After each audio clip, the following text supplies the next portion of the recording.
Hello guys, in this tutorial you will learn how you can reset the zoom in your Lucidchart diagrams, presentations and documents. So let us guide you through this.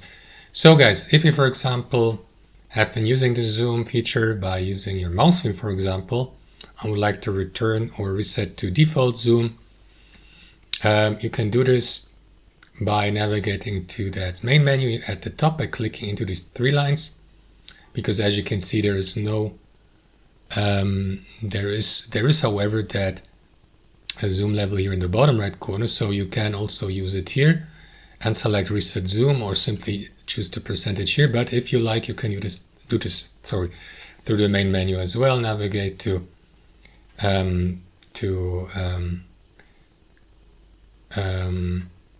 where is it?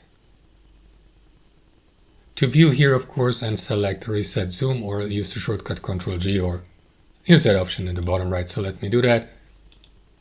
And there you go. And now I can zoom out again. That's it. Thanks for watching, and I'll see you next time.